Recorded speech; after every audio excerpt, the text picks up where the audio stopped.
पूर्णिमा का जो व्रत है भगवान विष्णु का भी है तो शिव का भी है, दोनों स्वीकृत है।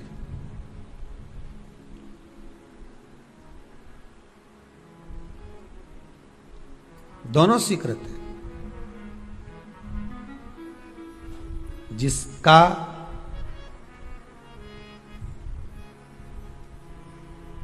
चंद्र आपकी पत्रिका में, आपकी राशि में, आपके स्वरूप में, हर व्यक्ति के संपूर्ण शरीर के अंदर 33 कोटि देवता विराजमान है। अलग अलग इंद्रियों पर अलग अलग देवताओं का निवास है।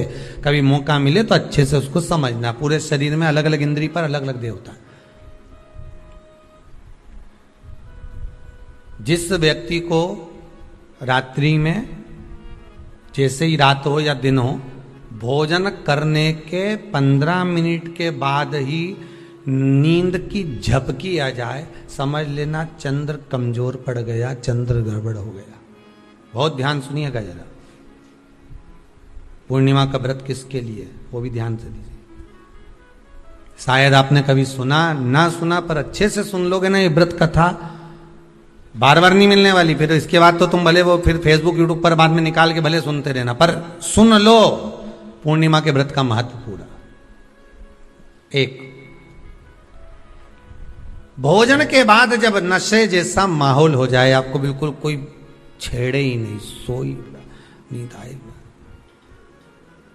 जब लग जाए कि अब तो 2 क्षण सोना ही पड़ेगा, नेत्र कितना ही जगाओ तो भी नहीं माने, फिर तो बिन पिए नशा हो जाता है, जो बोले भोले गाता। तो ये जब ये चंद्र अपना प्रभाव दिखाता है तो भोजन के बाद आपको डुबा देता है। ठीक है,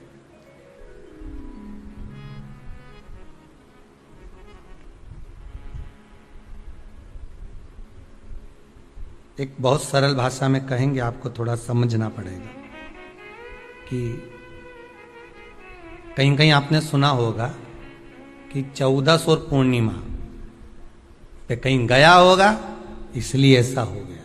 बोले सुना है कि नहीं सुना? 14 पूर्णिमा पे कहीं गया होगा या 14 पूर्णिमा पे कहीं गई होगी तो ऐसा हो गया। क्यों कहते हैं, उसका कारण क्या है? आखिर बात 14 पूर्णिमा को क्यों लोगों ने बदनाम कर दिया कि 14 पूर्णिमा पे कहीं गई होगी तो बाल खोल के गई होगी, या ऐसा करा होगा तो वैसा करा होगा तो ऐसा हो गया, या ये चीज इसके साथ में ऐसा हो गया, या एक्सीडेंट हो गया, या ये चीज। कारण क्या होता है? क्यों पूर्णिमा और अमावस्या के समय पर ही ज्यादा एक्सीडेंट के योग बनते हैं? क्यों पूर्णिमा अमावस्या के अंतर्गत ही ज्यादा कष्ट के योग बनते हैं, बीमारी को पनपने के? कारण क्या होता है? उसका क्रम क्या है? कारण क्या है? उसका एक कारण है आपके चंद्र की महत्वता घट जाना।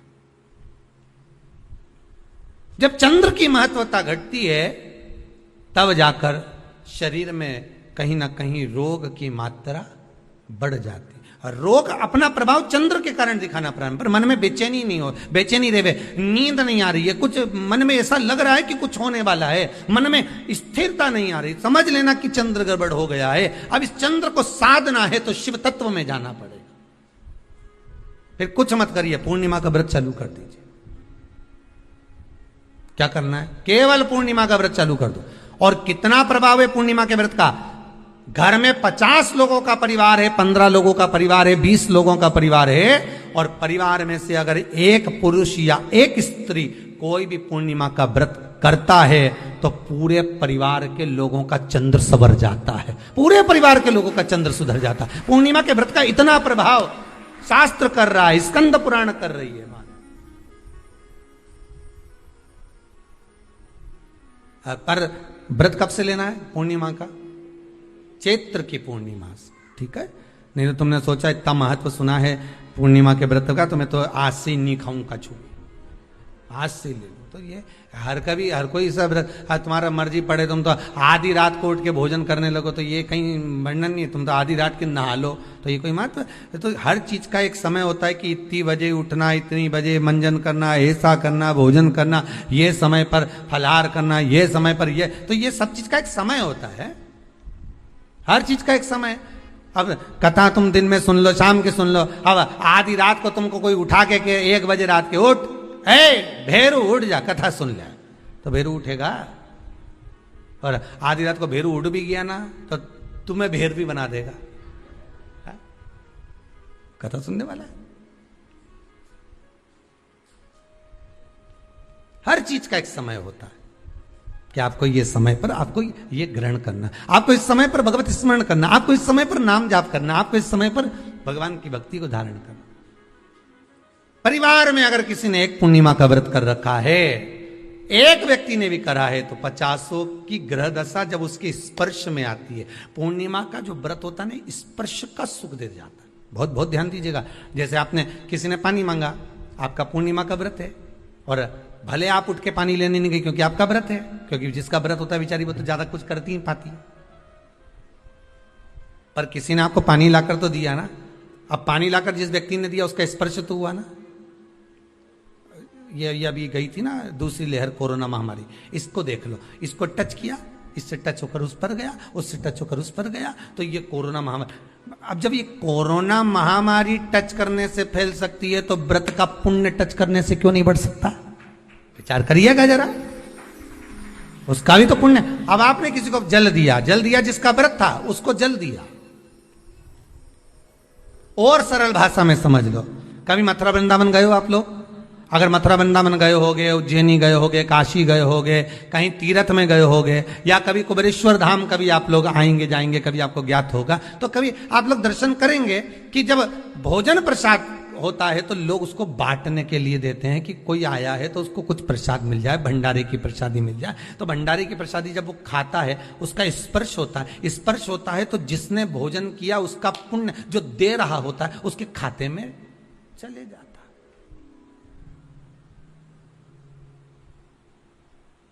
उसके खाते में गया वो। पूर्णिमा के व्रत का नियम है, घर में एक सदस्य भी कर रहा है, किसी ने उसको भोजन बनाकर थाली में कुछ प्रसाद फलाहार सामग्री दी, उसका स्पर्श बड़ी बहू को हुआ, बड़ी बहू रसोई घर में गई, उसने बाकी की चीजों को छू लिया, उसको देवरानी ने छू लिया, देवरानी ने कोई बर्तन छुआ, उससे तीसरी देवरानी ने देखा, उसने कोई चीज छू ली, तो वो छूते छूते छूते छूते वो पूर्णिमा का प्रभाव पूरे घर के लोगों को हो जाता है, और उनका चंद्र इतना प्रबल हो जाता है कि अपने आप उनकी बेचैनी, उनकी आलसता समाप्त हो जाती है। नहीं तो एक व्यक्ति के कारण पूरे चंद्र दशा खराब। एक दुखी तो सब दुखी, एक सुखी तो सब सुखी। वो देख ले कि हाँ इसको सुख मिल गया है, अब ठीक है।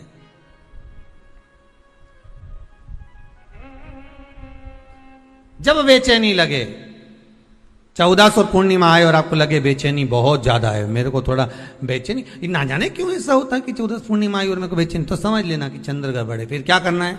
एक व्रत घर का कोई भी सदस्य पूर्णिमा का प्रारंभ कर दे। ज्यादा नहीं करो तो थोड़ी करो, पर करो।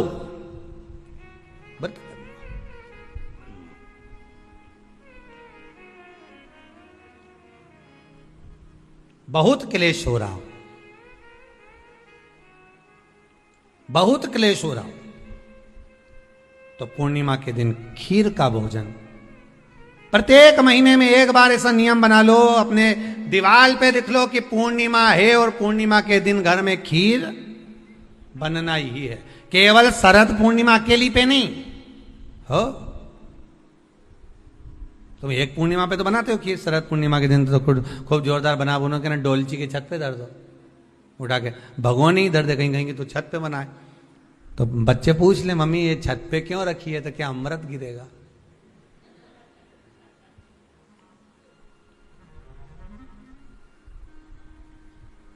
अब बोलो जम के जरा, क्या गिरेगा? अमृत गिरेगा। अच्छा, अब शिव महापुराण की कथा स्कंद पुराण तो कहती है, पूर्णिमा के महत्व को जो दर्शाया जाता है कि शरद पूर्णिमा के दिन चंद्र में से अमृत तत्व गिरता है,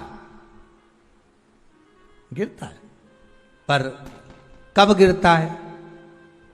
अरे जम के तो बोलो, जब उस खीर का ढक्कन हटा हुआ, केवल खीर का नहीं अपना भी ढक्कन हटा हो, तभी तो अमृत गिरेगा।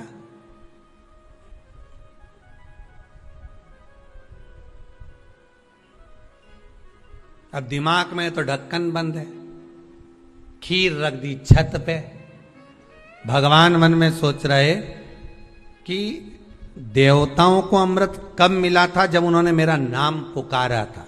केवल खीर बना के नहीं धरी थी कि छत पे खीर धर दो और अमृत आ जाएगा। नहीं नहीं, खीर के पास बैठकर थोड़ी देर बैठकर हरे राम कहो सीताराम कहो, सीताराम कहो राजा राम कहो, कुछ भजन तो गाओ। और तुमने तो नीचे से बना के छोरा के दे दी, धर या ऊपर छत पे, और छत पे ले जाके खीर धर दी और खीर रखी तो मम्मी ने क्या केवल ढक्कन लगा के रखना, बिल्ली खा जाएगी। तो उसमें ढक्कन केवल खीर में नहीं लगाया, अपनी बुद्धि में भी लगा लिया। अरे स्कंद पुराण की कथा कहती है, जब पूर्णिमा के दिन तुम खीर बना रहे हो, अगर शरद पूर्णिमा के दिन खीर बना रहे हो तो प्रयास करना कि थोड़ी देर बैठकर राम नाम, कृष्ण नाम, शिव नाम, भगवान की भक्ति का 2-5 भजन तो हो जाए।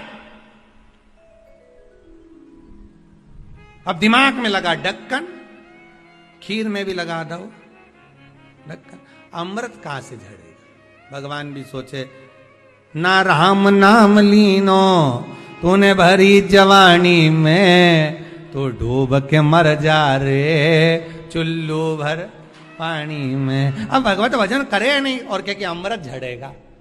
भगवान के कहीं नहीं झड़े, फालतू की बात। राम नाम बोलती तो अमृत झड़ता, कृष्ण नाम बोलती तो अमृत झड़ता, भगवान का भजन करती तो अमृत झड़ता। इसलिए शरद पूर्णिमा पे मंदिरों में जो खीर बनती है ना, तुम्हारे घर की खीर और मंदिर की खीर के मिला के देखना जरा, दोनों में स्वाद किस में आए, जरा मिला के देखना। मंदिर की खीर में स्वाद आ जाए, क्यों? वहां भाइयों ने बैठ के खूब भजन गाए, तांबा का हंडा में तातो धरो पानी, नीनाय भोला नवा के रंग। अब दिन रात के जो भजन गाने पिली ने 9 बजे से लेकर 12 बजे रात तक खूब गाया, वो भजन का जो अमृत था वो खीर में मिल गया, खीर में मिला तो स्वाद आ गया। अब तुम तो गाई ही नहीं, तो डब्बा में कहीं खाक स्वाद है।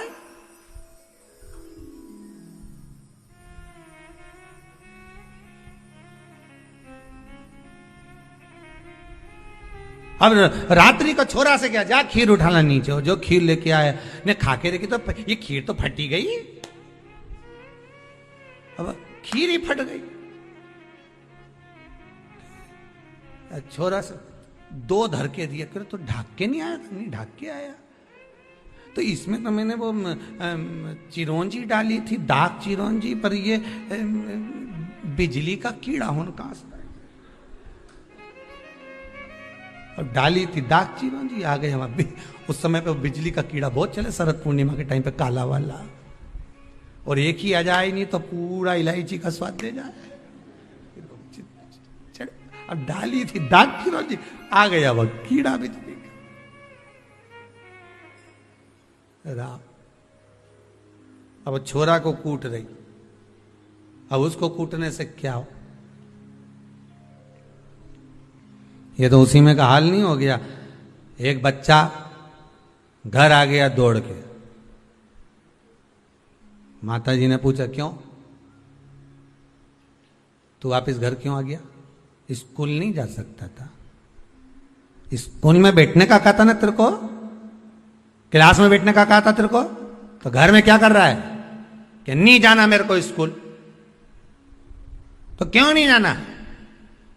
नहीं जाऊंगा, नहीं जाऊंगा। तो छोरा से तू जाए क्यों नहीं? नहीं जाऊंगा, नहीं बोल, नहीं जाना, नहीं जाना बस। अरे तो हुआ क्या ये तो बता। कि मारसा बेनी हमारा टीचर, हमारा गुरुजी, माँ साहब, उनने बोर्ड पे लिखा महाभारत, और हमसे पूछे किसने लिखी, तो हमने कह दिया तुम नहीं लिखी। तो उनने हमको खूब मारा, तो अब स्कूल नहीं जाऊंगा। जब मार साहब खुद लिख रिया है, इतना बच्चा के सामने लिखा, बोर्ड पे लिखा महाभारत, और हमसे पूछा किसने लिखी महाभारत, तो हमने कह दिया तुमने ही लिखी।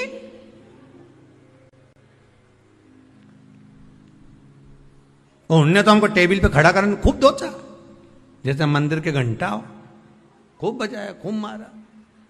इसलिए अब नहीं जाऊंगा स्कूल। इतने में माँ ने हाथ पैर जोड़े, वो महाभारत किसने लिखी थी ये पूछा था, तो हम वही तो बोल रहे हैं माँ साहब ने लिखी थी। हम कौन से अलग बात बोल रहे हैं, हम भी तो बोल रहे हैं कि टीचर ने लिखी, माँ साहब ने लिखी।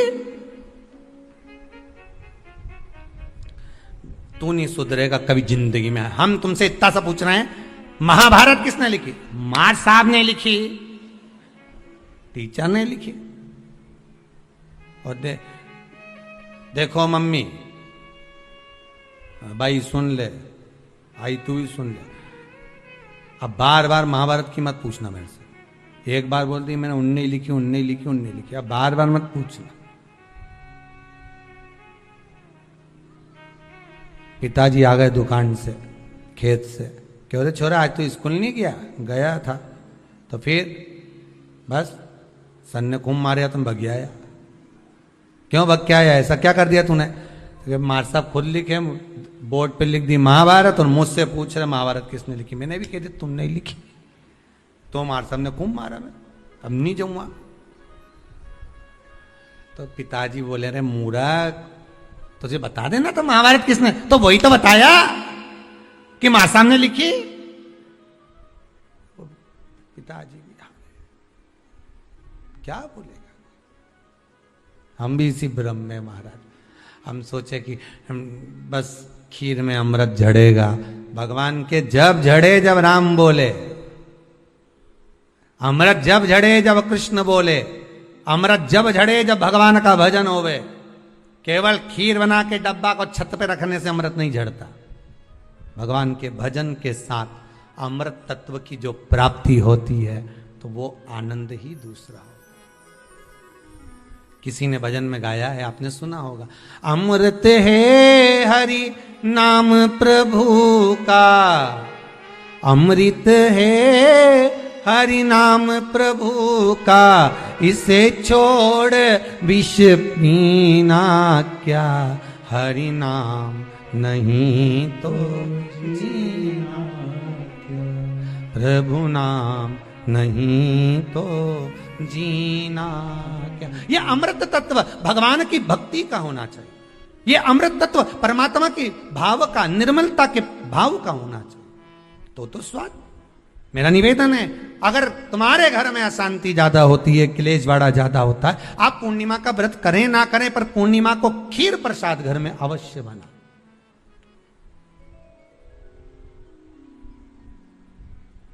12 महीने की पूर्णिमा करके देखने में क्या जा रहा है? देख लो बना के। नहीं तो ना तो सियोर वाला महाराज तुम्हारे यहां खाने आ रहा है, नहीं तो खीर तो अपने घर में ही है। कोई महाराज तो नहीं आएगा खाने के लिए कि सियोर वाला महाराज को तुम खीर का डब्बा पहुंचा दो कि हर महीने की पूर्णिमा को तुम्हें ही खाना है, तुम्हें ही बनाना है। इतनी सी बना लो, पर बनाओ, देखो कि घर में शांति होती कि नहीं होती। बनाकर जाने में क्या जा रहा है? नहीं तो खीर तो है ही सरी। अगर शांति नहीं हुई तो खीर तो है, खा ही लेंगे। पर बना के देखने में कुछ जा रहा है क्या? बनाओ।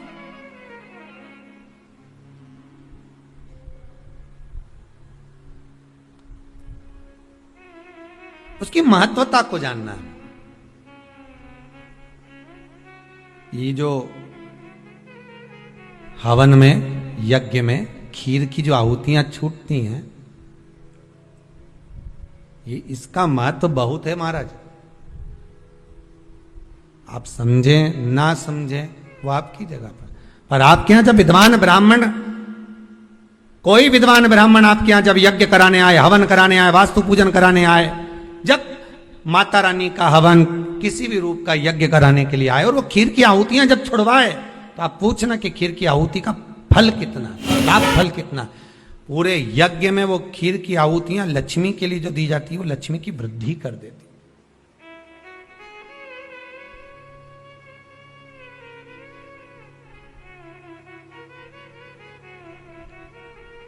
उसका महत्व कितना बढ़ जाता है,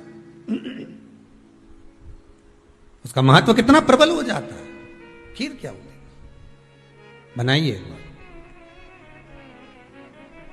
पूर्णिमा के व्रत का महत्व चंद्र से, और जिसके यहां क्लेश हो, कोई व्यक्ति मीठा बोलकर आपसे स्नेहवश प्रेम बढ़ाकर, स्नेह बढ़ाकर, आपसे प्रेम वात्सल्यता करुणा स्नेह बढ़ाकर जब आपसे कुछ धन लेकर चले गया हो, और अब आप उससे मांग रहे हो, आप उससे लेना चाहते हो, और फोन कर रहे हो, मिलने जा रहे हो कि मेरा पैसा दे दे भैया, और वो प्रेम खत्म कर चुका है, स्नेह खत्म कर चुका है, धन नहीं दे रहा, वहां पर भी ये पूर्णिमा का व्रत काम करता।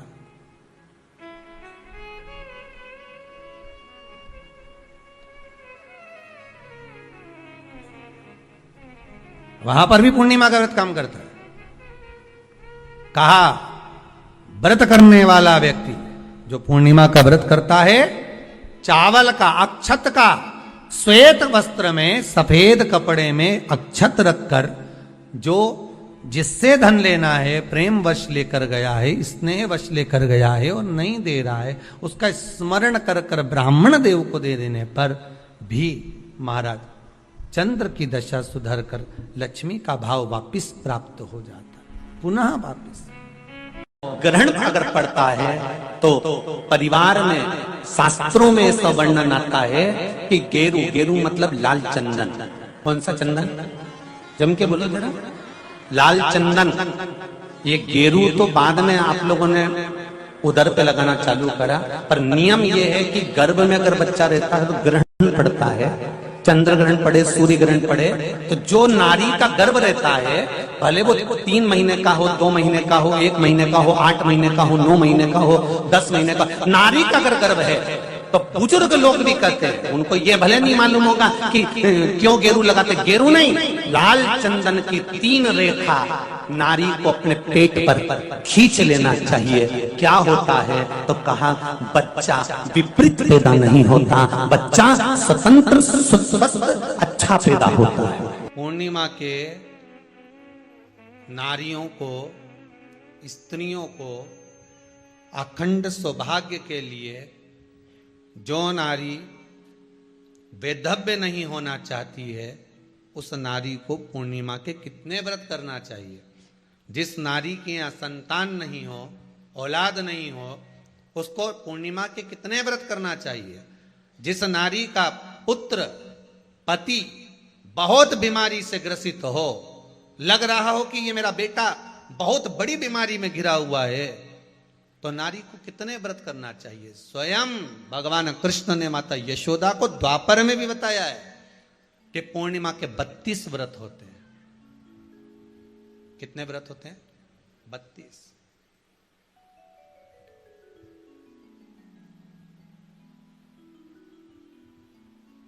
स्वयं भगवान कृष्ण यशोदा रानी को, माता यशोदा जी को भी बता रहे हैं 32 व्रत। अब आपको किसी ने बता दिया होगा कि 8 कर लो, 7 कर लो, 6 कर लो, 12 कर लो, इसलिए आपने बोला कि 12 कर लीजिए, 32 कर लीजिए। अरे यहां तो द्वापर की कथा भी कहती है। यशोदा जी ने एक बार भगवान कृष्ण को रोक कर कह दिया, ए कन्हैया रुको। कन्हैया बोले, बोलो मां क्या बात है। कन्हैया जरा रुकिए, इधर आओ जरा। भगवान कृष्ण आए। हाँ मां बोलिए। किस जगह का प्रसंग है ये? जिस समय पर राधा रानी कुरुक्षेत्र में नंद बाबा और यशोदा जी को लेकर कुरुक्षेत्र के कुंड में, ब्रह्म सरोवर में स्नान कराने के लिए लेकर जाती है, ग्रहण का समय पर। और जब भगवान कृष्ण उस कुरुक्षेत्र के उस सरोवर में स्नान करने आते हैं, तब यशोदा जी ने अपने लाला से प्रश्न किया है, पूछा है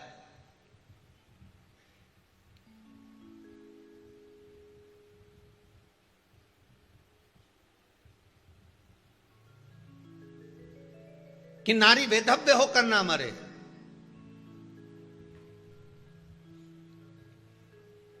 उसका पति कोई रोग से ग्रसित ना हो, उसका पुत्र किसी रोग में ना पड़े।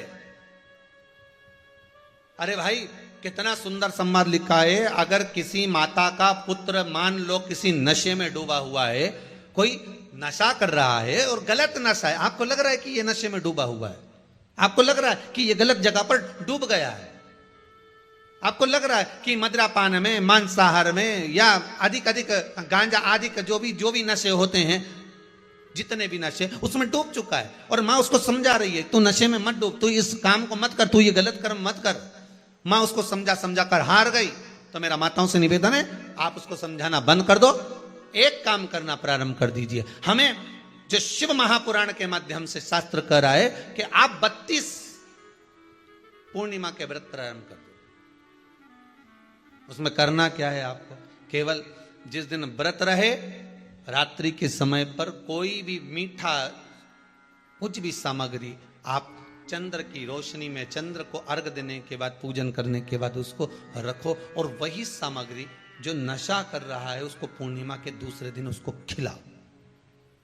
आप धीरे धीरे खिलाना चालू करेंगे, जिस नशे में वो डूबा हुआ उस नशे से वो छूटना प्रारंभ हो जाएगा। 2 पूर्णिमा व्रत करके तो देखो, तीसरे में तुम्हें जरूरत ही नहीं पड़ेगी। धीरे धीरे आप वो छूटना प्रारंभ हो जाएगा।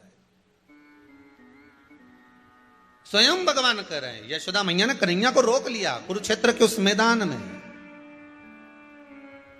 और भगवान कृष्ण का दर्शन माता यशोदा जी करी। बहुत दिनों के बाद माँ को, आज माता यशोदा को लाला का दर्शन हुआ, बहुत समय के बाद, जानने के बाद, बहुत समय के बाद।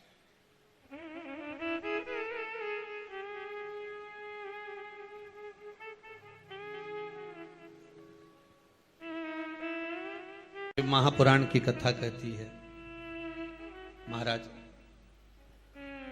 पूर्णिमा का जो चंद्र है वो विशाल का है, और उस चंद्र की पूर्णता में हमारी अभिलाषाएं भी पूर्ण हो। आप आस्था चैनल के माध्यम से जितने लोग कथा सुन रहे हैं, फेसबुक यूट्यूब पर जितने कथा सुन रहे हैं, और कुबेरेश्वर धाम में जितने कथा सुन रहे हैं, आप में से कितने लोग हैं जो पूर्णिमा का व्रत करते हैं? जो माताएं करती हो जरा हाथ उठाइए। पूर्णिमा का व्रत जो करते हो ना आप लोग, रखिए हाथ। अब पूर्णिमा के व्रत में आपने कई बार किताब पढ़ी होगी पूर्णिमा की, या आपने व्रत किया होगा, या पूर्णिमा का व्रत आप धारण करे होगे, तो उसमें पूजन कौन से भगवान की होती है? पूर्णिमा के व्रत में किस भगवान की पूजन होती है? तो कहा पूर्णिमा के व्रत में केले के खंभ लगाकर पूर्णिमा का जो अध्यापन होता है, पूर्णिमा की जो पूजन होती है, उस पूजन में शंकर और पार्वती की पूजन की जाती है, शिव और नारायण की पूजन करी जाती है, शंकर और पार्वती का स्मरण किया जाता है। किसकी पूजन होती है? शिव पार्वती।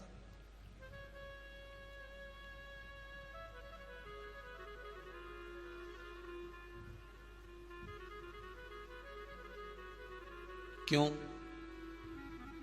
शंकर और पार्वती का पूजन क्यों करा जाता है पूर्णिमा के व्रत में? क्योंकि शिव और माता पार्वती ही केवल एक ऐसे हैं जिन्होंने अपूर्ण लक्ष्मी को भी पूर्ण बना दिया था। किसको पूर्ण बनाया है? लक्ष्मी। शरद पूर्णिमा के दिन अगर आप शंकर भगवान को एक लोटा पानी अगर शिव को समर्पित कर रहे हो, श्वेत पुष्प को रखकर शंकर जी के ऊपर सफेद फूल को चढ़ाकर अगर एक लोटा जल भी, एक पात्र जल भी शंकर को समर्पित कर रहे हो, तो ये लक्ष्मी के लिए ही तो कर रहे हो। और कौन सी लक्ष्मी? पूर्ण लक्ष्मी। पूर्ण लक्ष्मी। आपको पहले भी कथा में कहा, एक बार भगवान विष्णु के सामने लक्ष्मी मैया ने बहुत तेज स्वर में कह दिया था, नारायण, दुनिया के लोग आपका नाम जपते हैं, दुनिया के लोग नारायण नारायण कहते हैं, दुनिया के लोग आपका भजन करते हैं, पर सत्य मायने में कहूं ना तो मेरे बिना दुनिया के लोगों की नहीं चल सकती, मेरे बिना दुनिया नहीं चल सकती, संसार मेरे बिना नहीं चल सकता। भगवान विष्णु ने कहा, ये तो गलत है लक्ष्मी आपका कहना। एक दिन लक्ष्मी को अहंकार आ गया, अहंकार के संबोधन जब माता लक्ष्मी करने लगी तो भगवान, उसी समय पर भगवान विष्णु को क्रोध आ गया, और भगवान विष्णु ने कह दिया, लक्ष्मी तू इतनी बड़ी बड़ी बात कहती है कि तेरे बिना नहीं रह सकती संसार। मैं तुझे कहता हूं लक्ष्मी, तू अपूर्ण है, तू अपूर्ण है, तू पूर्ण कब हो गई?